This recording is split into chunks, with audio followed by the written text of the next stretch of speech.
Thank you for joining us wherever you are. This podcast episode is brought to you by the Old Ways Actual Play team. This actual play uses the 7th edition Call of Cthulhu role-playing game rules by Chaosium. This actual play is performed by adults and in an adult setting. Strong language, mature scenes, and things that go bump in the night are ahead. All content, including names, places, events, companies, and etc., which may bear resemblance to cosmic entities from the great beyond, are strictly coincidental. My name is Michael Diamond, and for tonight's game, I will be your keeper. Thank you for joining us again on another episode of the Old Ways podcast. I am your keeper this evening, Michael Diamond. My pronouns are he, him, and we are back with our investigation in Arkham. We'd like to welcome you in, and as always, thank you for listening. And for our Patreon supporters, we'd like to thank you for supporting the show. You can do a great bit of good in that regard if you'd like at patreon.com/theoldwayspodcast. We are also on YouTube and on Twitch. You can stop by our Twitch channel and see us there at twitch.tv/theoldwaystwitch. And now I will get to our player and character introductions, which will begin to my right. Hi there, this is Mike, and I am playing the antiquarian Charles Thurgood, who is enjoying a pleasant evening reading by the fireside. Yes, absolutely. Thank you, Charles. Next to Charles. Hi, this is Morgan, and I'm playing Annie Mae, Charles's younger twin sister, and better looking. And I am a parapsychologist, and I am walking home all muddy and dirty after being held up at gunpoint and hit on the back of the head. And as a side note, our pronouns are she, her. Indeed. Next to Annie. Hi, I'm Bunny, and I'm playing Detective Beatrice Locke. Our pronouns are she, her. And, oh gee, does it vex me when people party places that they shouldn't, even on Halloween. It sure does. The vexing shall continue, methinks. Last but most certainly not least. Hi, this is Allie, and I am playing Catherine Chamberlain, and I am a student who partied a little hard last night. Yeah, you got a little intoxicated to get at one of the local places after a little bit of time at a seance. So we are going to pick up in the early morning after Halloween. We do so as a telephone rings. Beatrice, your phone rings. She stumbles through her father's home that she's lived in since his disappearance and answers the telephone. Hello, Detective Locke? This is she. Detective Locke, this is Patty down at the front desk. You hear the worried voice of Patty Woods, a local clerk at the Arkham Police Department. I got a call. We got a call from Detective Stuckney, and he needs to come to the station as soon as you can. Oh, yes, Miss Woods. Thank you so much for letting me know. I'll be right there. Of course, thank you. The phone hangs up. At least you think it does, and you can sort of hear some background noise and chatter. And Patty's had this problem before where she hangs the phone up, but it doesn't necessarily completely and totally land on the receiver. And you hear, "That sounds gruesome." And then the phone disconnects. Oh dear. I think that will work as well as coffee would have to get her going. She'll let the adrenaline carry her to her closet. She'll throw on her uniform instead of anything she might have put on that day and head straight to the station. Okay. You spare a glance at the clock on the wall as you prepare to walk out the door. It appears to be just after 2:30 in the morning. Her favorite. You hustle down to the police station. Do you think Beatrice would have a car? Yeah. I think that she probably has her dad's Model T that she still drives. Okay. Okay. Get the thing cranked over and hustle down to the police station. The station appears to be still fully buzzing and busy from the previous night. But East Armitage Street is relatively quiet. Other than that, heading into the police station, you see Patty Woods behind the desk, sort of furiously writing on paper. And she looks up at you, and you can tell that she's been moved by something. She's in distress. The detective, he wants you to meet him here. It's very urgent. Oh, She hands you a piece of paper. You see, it's Peggy's. It's Petty shorthand, mm, and it says Endicott. It has his name. It says Robbins Hill body. oh. Thank you, Patty. Good luck. Appreciate it. And I will be driving to Robbins Hill. Okay. If it's important enough to call at 2:30 in this era where police don't work 24 hours, it is important enough to go straight there. So Robbins Hill, this is something all the investigators here will know, so I'll allow them to have this knowledge, given that they're all relatively local, at least for some time. It's a small prominence northeast of Arkham. It's north of Water Street, just before it becomes Martin's Beach Road. The hill itself, you'd be well aware of, Beatrice, it sort of sits as on the boundary line between the Endicott and Wallace farms. And it's this terrible jumble of substantial granite boulders and sort of other moraine left by the glaciers. You'd know that it's covered with scrub tree and brushes, and it's about 40 feet or so above the surrounding farmland. You know about it because occasionally, just occasionally, kids party there. Why can't they party in their own or each other's homes like normal kids? You also see that there is an auto that is sort of stopped at the bottom of one portion of Robbins Hill. You know that there are several paths that lead up the place, and you can tell that there is someone up there. She will brace herself for the very real possibility the body is some kid that was partying up here. Because those are always the hardest bodies to deal with, are the especially young. And she will shake off any worries about that and do her best to be professional and just march up there like she would any other case. You head up the hill.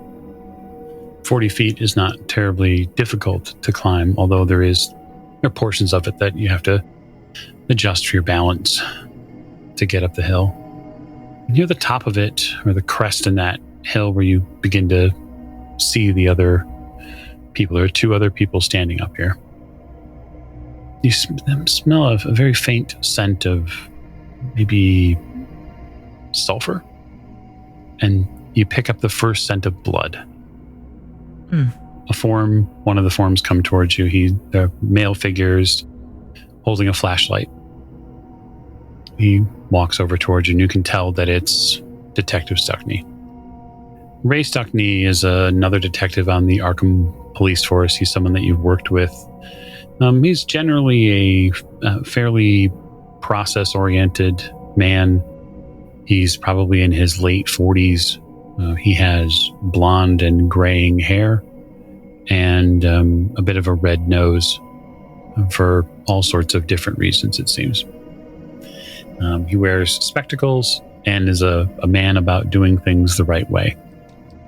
He's also Catholic. He walks over towards you and says, Detective Locke, good. I was hoping we would get somebody up here shortly. You see another gentleman approach with him. He's wearing coveralls and then under those coveralls there might be pajamas on. It is 2:30 in the morning. That's fair. The man has a shotgun in his hand, like a hunting shotgun. It's a double barrel, but it does look like it's broken open, and he's sort of carrying it over his shoulder. And this man would not be completely unknown to you. This would be Joshua Endicott. He's the man that owns the Endicott farm. Gentlemen, good morning. Well, morning, not sure how good it is. Detective Stuckney looks at you. We've a situation. If you would, he turns to the scene behind him. Just take it in with care. We've had a murder. Of course.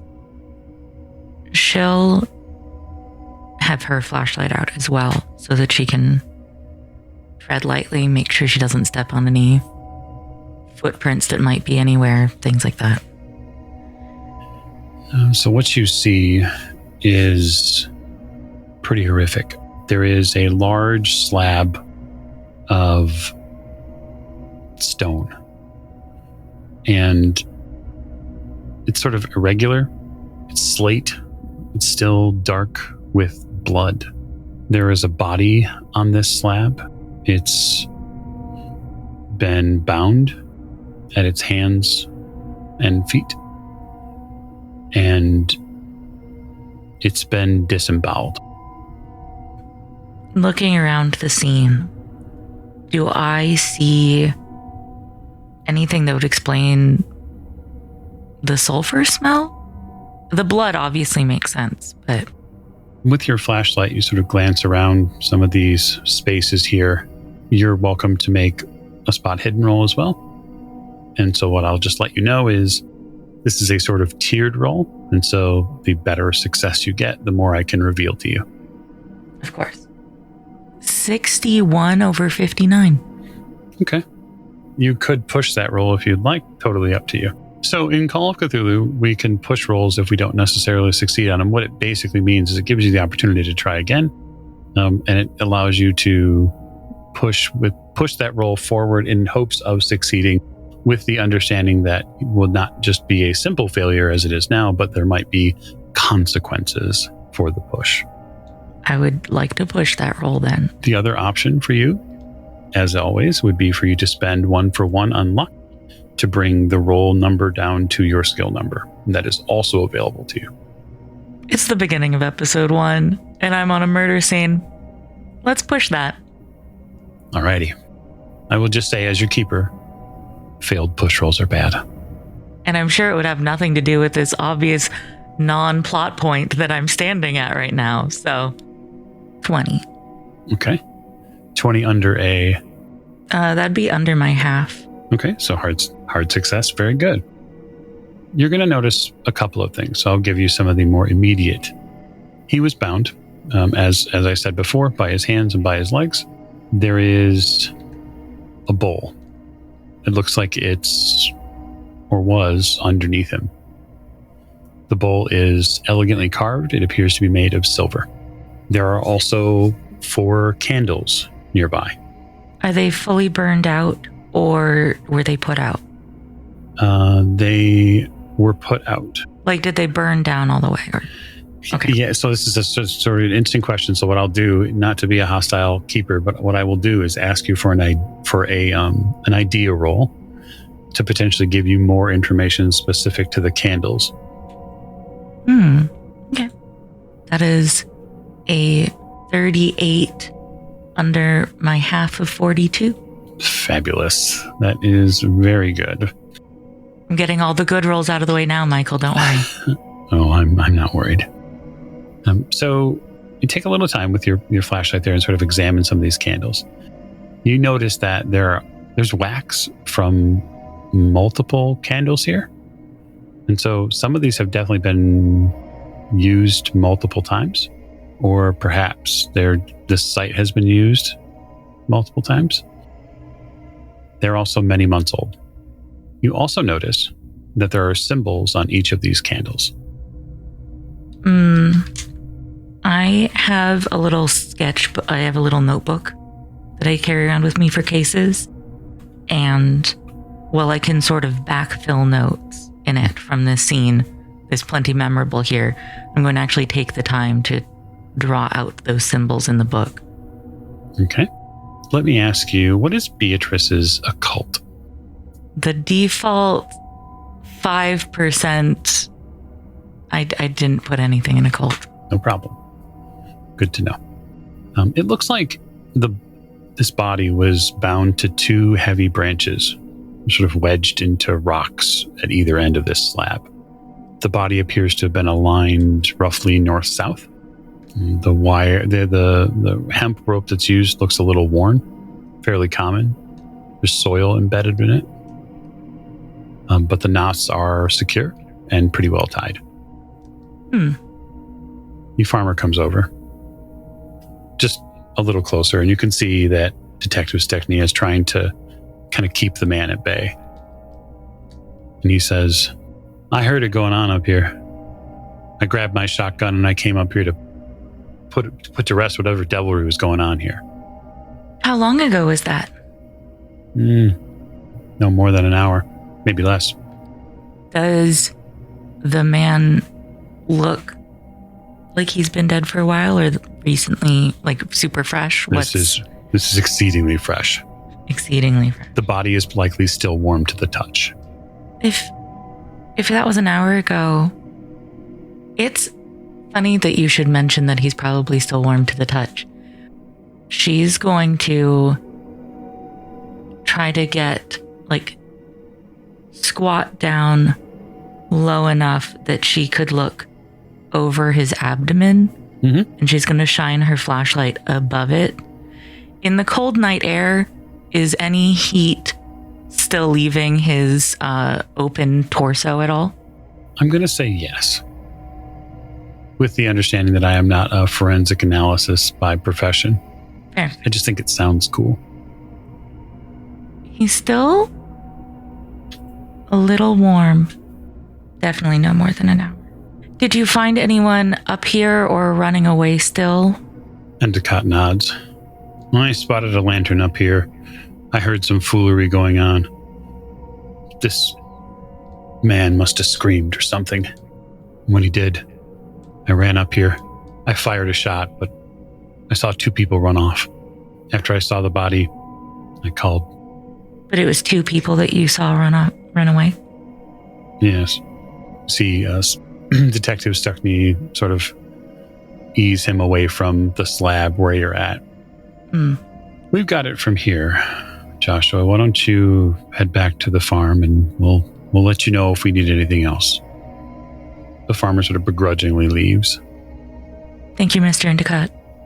After Stechny gets him sort of going back down the trail off the hill, he turns back to you and he says, this is a gruesome way to spend Halloween. It is. Halloween night was a rainy night, so it's probably muddy up here. Yes. How many foot or shoe prints are up here in the mud?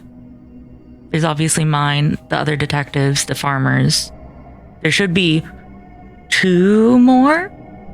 Yeah, so you find numerous footprints around the slab. Okay. To and from the site.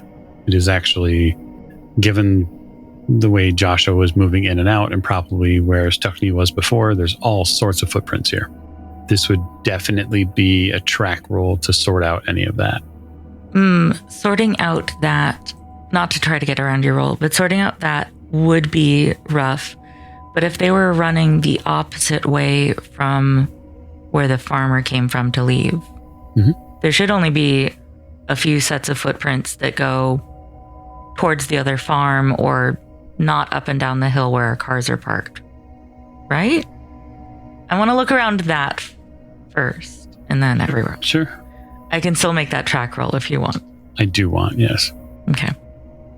I am going to spend 13 luck so that I don't fail this. All right, fair enough.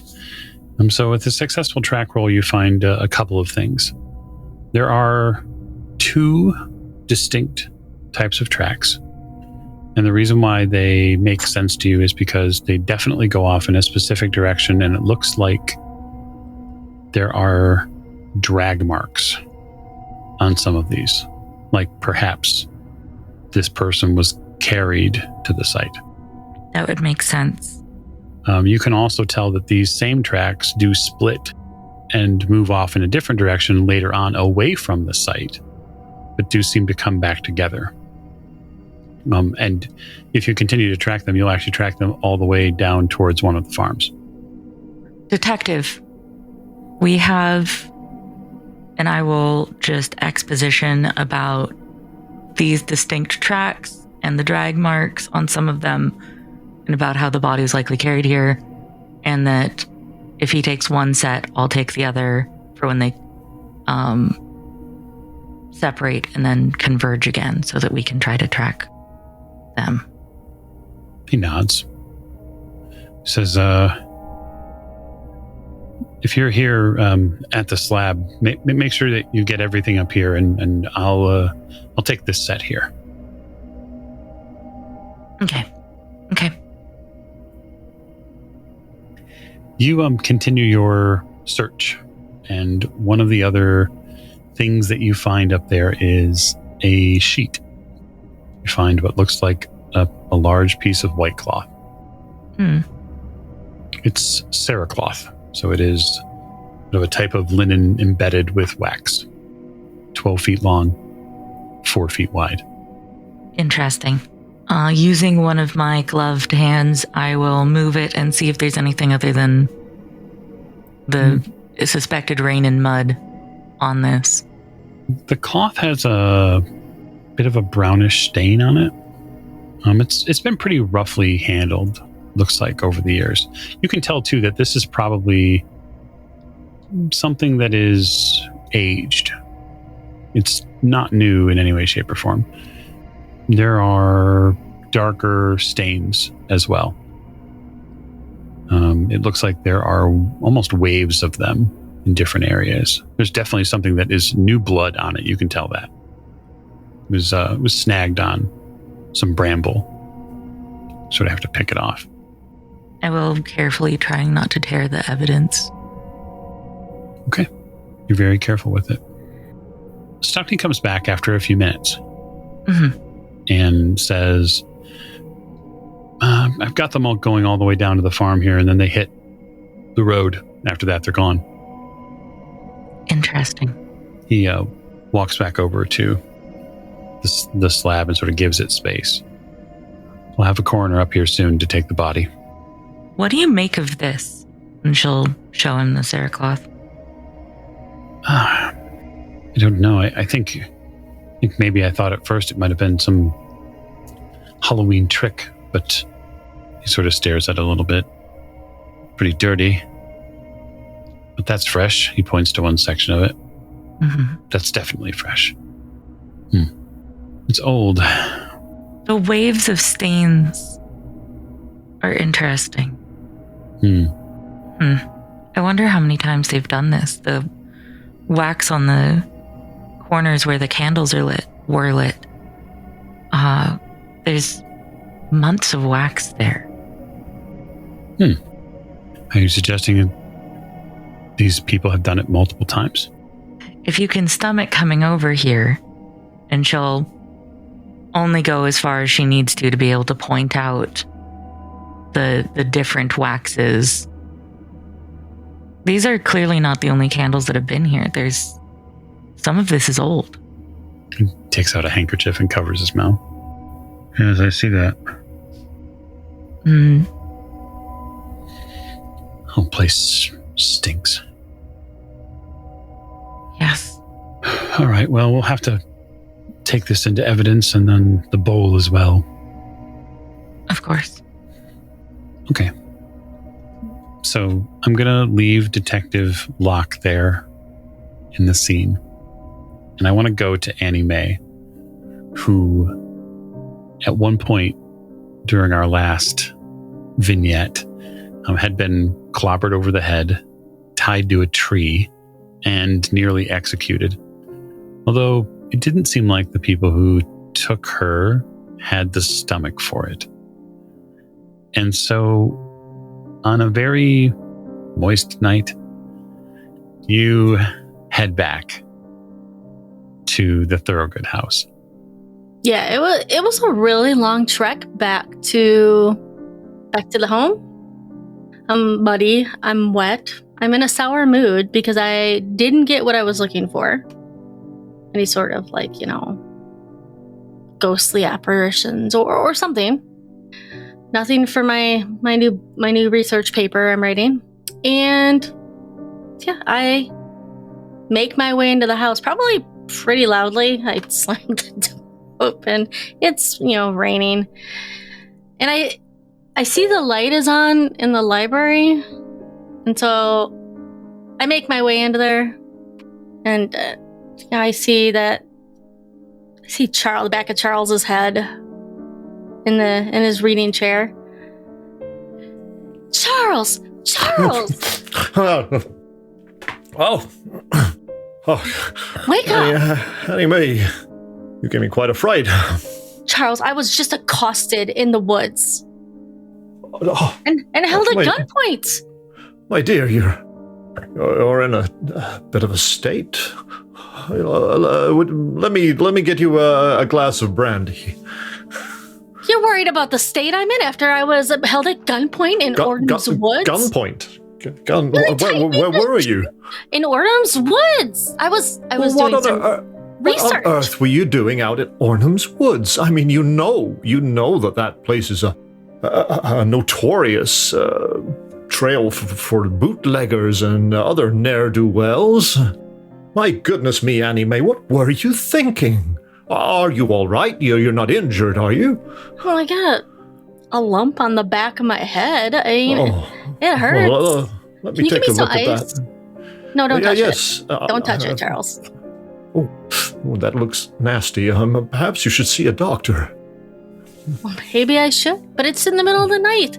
Yeah, can you give me some ice and some brandy? And I'm probably getting mud all over the library with. Yes, of course, my dear. Well, what time is it? I must have fallen asleep in front of the fire. Of course you did.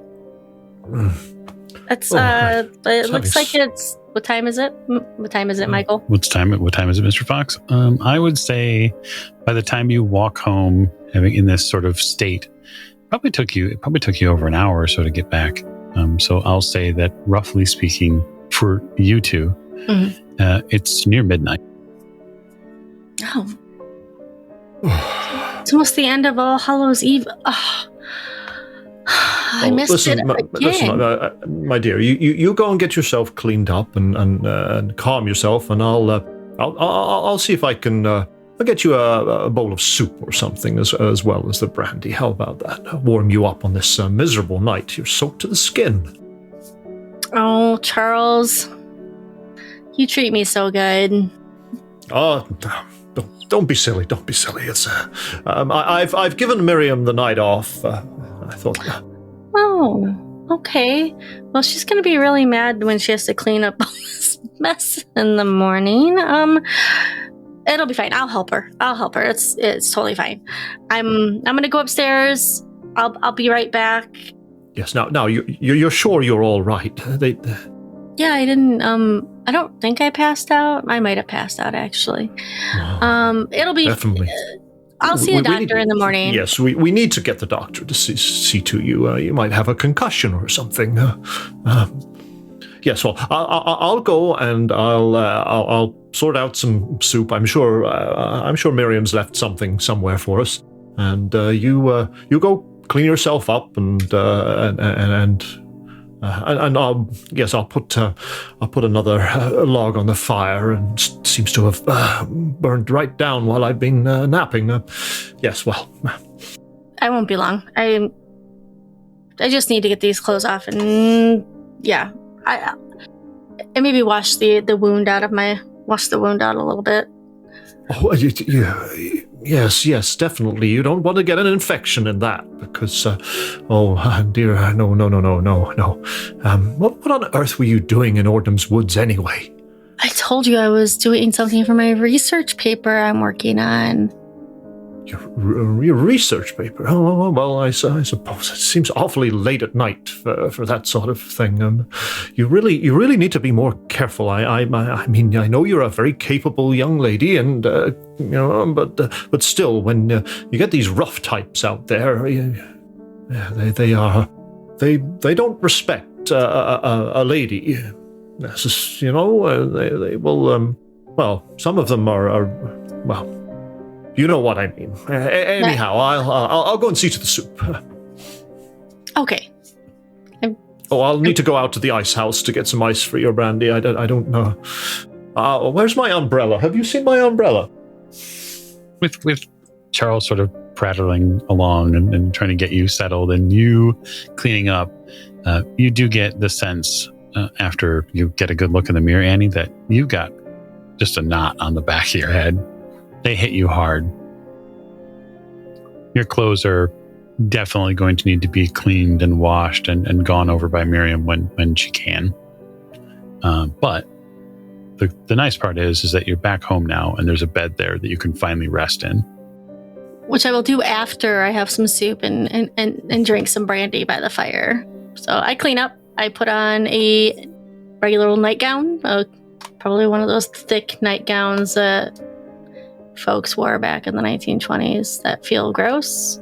It's probably like a thick cotton one. And I put my hair up in a bonnet so it doesn't get all over the place, and put on some slippers and wander back downstairs. The soup is there.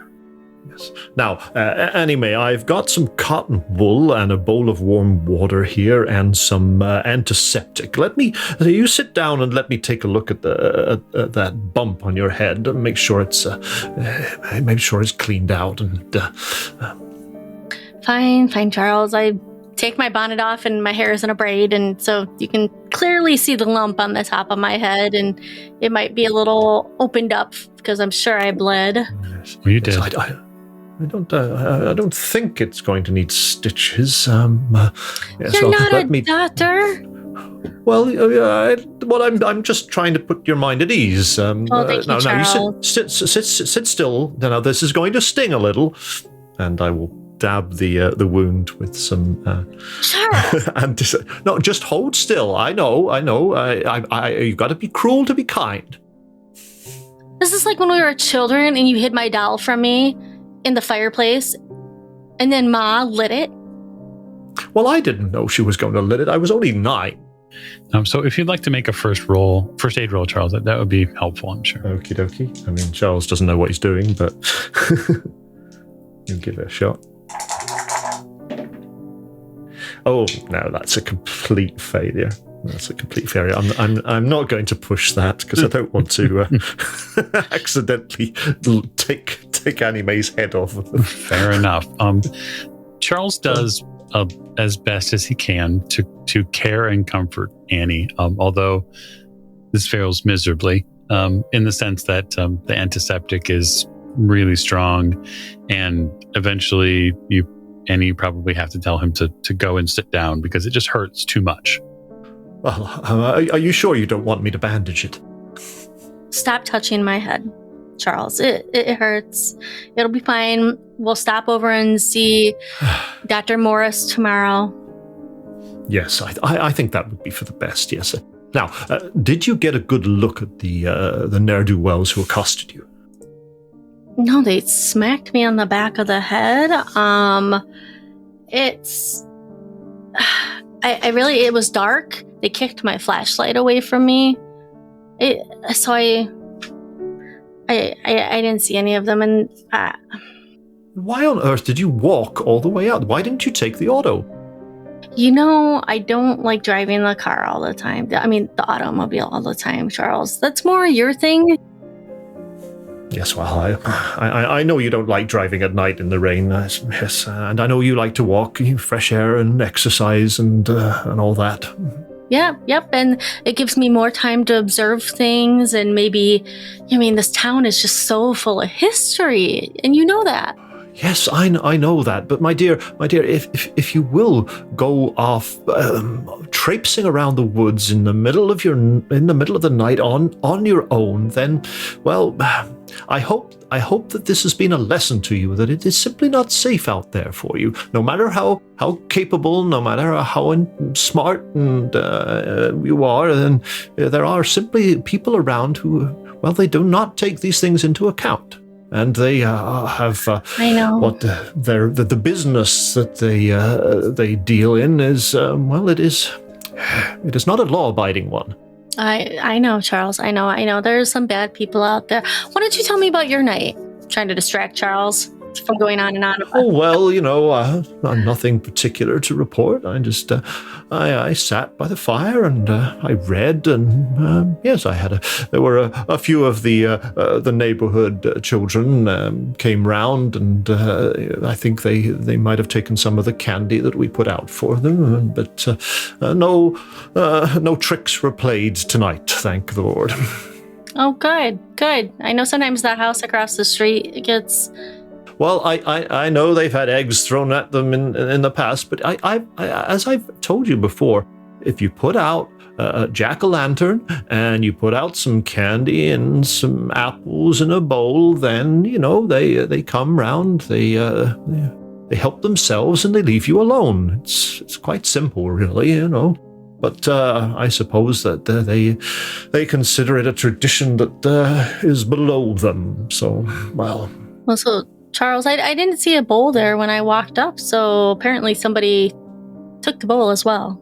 Oh, goodness me. Well, I suppose that's only to be expected. Some of the older children, they take things a little bit too far. She knows her brother likes to be chatty, and so she just kind of lets him go because it makes him happy to just be a caretaker and talk about all the things and so. But anyways, Charles, I'm glad your evening was uneventful. Oh, now, tomorrow, while I remember it, will you be needing the auto at all? Because I have there's a dealer in Newburyport I've arranged to go and see about some rare books, which could potentially be quite interesting. And I need to go and check on their provenance and so forth. Can I come? I would love... Is it a bookshop? Oh yes. It's a dealer. It's not exactly a bookshop. It's an antiquities dealer. Well, he's this particular gentleman is an old book dealer. It's more of a sort of a small warehouse type arrangement he has there. It's I don't know that you'd find it particularly interesting, but you're more than welcome to come along if you wish. After we've seen the doctor, of course. She just looks at him like, really? You don't think I would be interested in old books? Because he might have some old books on cults that I could utilize. Oh, well, it was more, he claims to have a first edition of Robinson Crusoe that I was particularly interested in.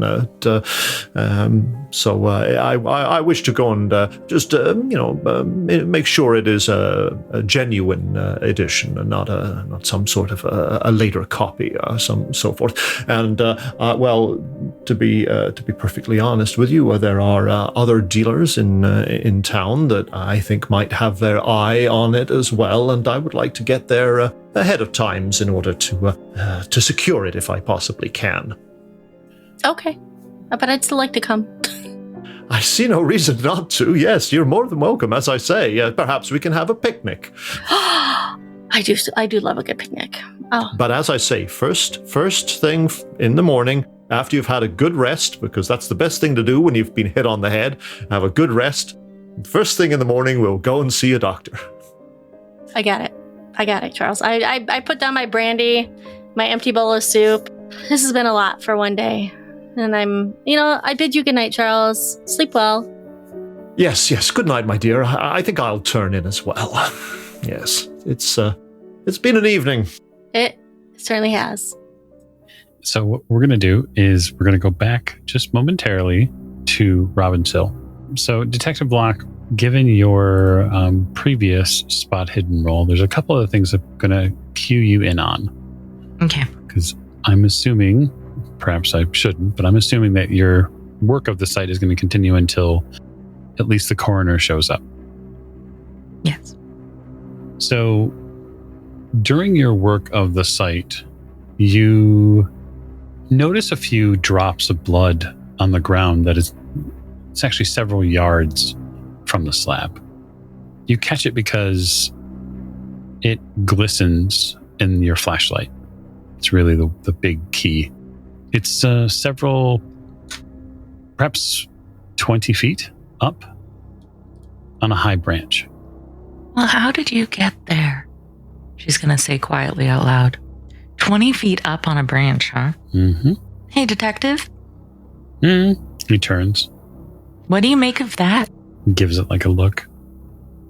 Wonder how that got there. Yeah. Oh, he turns to the hill. That'll be the corner, I hope. He heads back towards the edge of the hill.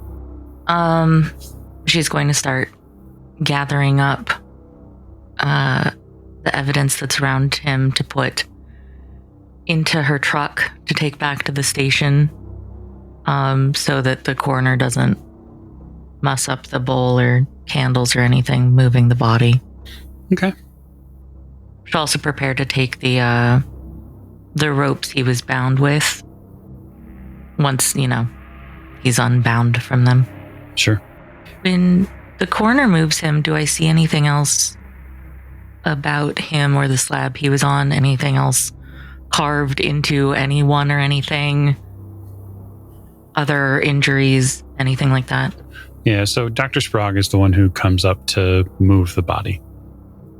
He will actually end up asking for Detective Spurlock's help to move it. Okay. It has to be put on something so that way it can get down the hill, and then the two men, it seems like, will plan on taking the body down the hill themselves. It looks like, given his sort of careful examination of it here, he says it looks like there's a mark here on the back of his head. Perhaps he was struck. Hey, doctor. Yes? Before you leave, and this is such a weird question to ask, I'm so sorry. Do you think anything they did could cause blood to spray up that high? And she'll shine a light on where the branch has blood on it. He looks at it. He looks completely baffled. Have you been up the tree? No, not yet. That caught my eye when my light passed on it, and I'm as befuddled as you are, if I'm being honest. Oh, it's blood. Wonder how it got there. Does this tree look sturdy enough for me to climb? It does appear to be sturdy enough for you to climb. Well, they take the body down the hill. I am going to look around the base of this tree, see if it looks like anyone else climbed it before I have. This is the sort of tree that, teenagers and young kids would probably be happy to climb. There's a lot of sort of low, sturdy branches before it gets up higher. It's got a pretty wide base. This isn't like some rickety tree. Crap. Okay. I am going to climb this tree. Okay. Oh, sweet merciful heavens. That's a 13 under the 20. Ooh. So I can climb this tree. Very good. You climb 20, 25 or so feet into the air, and you are over the slab and over this murder site. You find something. You find a short piece of human intestine draped over the branch. It's about 2 feet or so long. It looks like it's been cleanly cut on one end and perhaps roughly torn on another. You see that there are a few strange markings on the bloodstain that's there on the branch. Not quite a claw, not quite a hand. The roughly torn end of this intestine appears as if it's been bitten through. And now you'll make me a sanity roll, detective, because that is just a bridge too far. Yep. 47 under my 50. Yeah, you don't lose any sanity. It is something certainly that chills you. The idea that not only is there viscera up here, but there's but someone bit through that intestine. Doctor? No, sadly, the detective, they're down the hill already with the body. I know. It's not going to stop her from trying to call after them to see if the wind may carry her voice or something. A few fruitless yells later, though, she'll stop. I'm going to break off a very small branch, like a twig off of one of the branches near me. And I'm going to knock this intestine off this branch, hoping it'll fall to the ground. It does. The sort of sickly schlup falls onto the ground. Okay, one piece of evidence down, one to go. And in her little notebook, she'll pull it out of her pocket and she will sort of try to sketch the hand claw print. Okay. And then she's going to try to scramble back down the street because she does not want to be in this tree any longer. You scramble down the tree and find the viscera and collect it as evidence. Has the doctor driven away with the body yet? Are they still down at the bottom of the hill? They're down at the bottom of the hill loading the body into the truck. She will bring it to him because she'd rather the doctor have the weird section of intestine than take it back to the station with her. Yes. Hello, Patty. Here's your intestine. So carrying it with a stick, because she doesn't want to touch it with her gloves even, she will try not to fall down this hill on the steep parts, but hurry down it. Doctor, I found another part of him for you. Doctor? Oh. What in heavens? It looks like it was it looks like it was cut off of him on one side, but chewed on the other. Ooh. He takes like a bag out and collects it off the stick. That's foul business there. It's what was up in the tree. The tree. No. I will take it and perform an autopsy and we'll know more. Thank you, Detective. Absolutely, Doctor. She is going to brace her hands on her knees and just breathe for a moment. Oh. Stuckney is standing nearby and he picks up his lantern, sort of looks around this portion of the farm area, sort of open space, and says, "Oh, all right. I'll meet at the station in the morning and we'll go over some things." Yeah. Where along the road up ahead did their footprints stop? Just curious. So you'd ended up tracking them for a little bit. They got to sort of let off near the Wallace farm. So Endicott, his farm is on one side and the Wallace farm is on the other. Okay.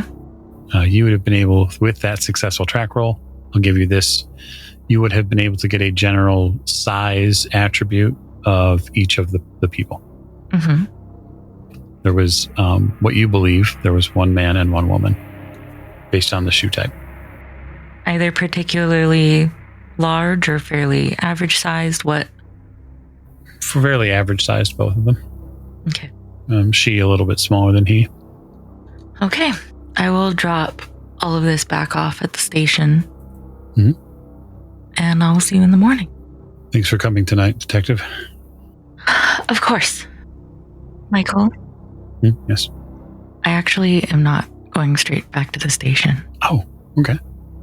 Where are you going? I want to drive up to where he had found their footprints to stop. Mm-hmm. And then I want to see if they crossed the road. Like if footprints start back up again on the other side of the road, or if they seemingly got in a car or ran down the street. You know what I mean? Mhm. I want to see if they pick back up and he just quit. So you get over towards that end of the Wallace farm, you get to the road, and you don't see footprints on the other side of the road. And there are clear tire tracks here as well.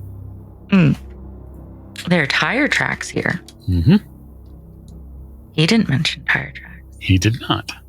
I'm going to go on a little drive and just head that direction. See if there's any cars pulled over or suspicious folk or anything. Just a little drive to clear my thoughts before I get back to the station. Yeah, you have had a difficult, perhaps unexpected experience. And so you take a little drive, maybe hoping to run into someone. You run into no other people on the road, either on foot or in cars. You see no other vehicles pulled off to the side of the road. Out this way, you are essentially driving through farmland and forest land. Then after a little while, yes, she will head back to the station and then go back home to sleep if nothing interesting happens. So we will move time forward. But before we do, we will stop into what is the likely university dorm room of one Catherine Chamberlain, who had an awful lot to drink at a party, at a scandalous party, because clearly there were many people drinking, many people violating the Volstead Act all at once. And they were happy to, because it was Halloween. And that being said, having imbibed so much as you did last night, Ms. Chamberlain, I have a feeling that you might be trying to sleep this one off. At least into the mid-late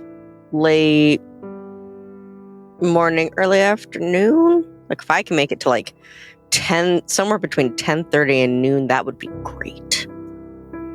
Well, we're not there just yet. And I say we're not there just yet because you're currently dreaming.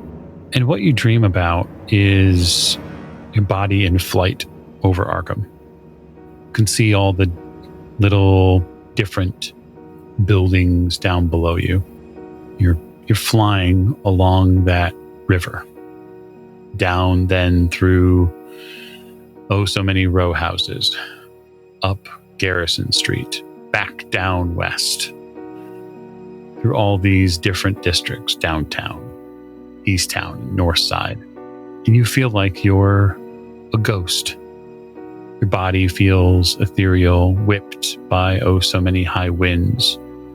And as the crackle of lightning arrives overhead, you can hear a woman's voice on the wind begin to cackle and scream.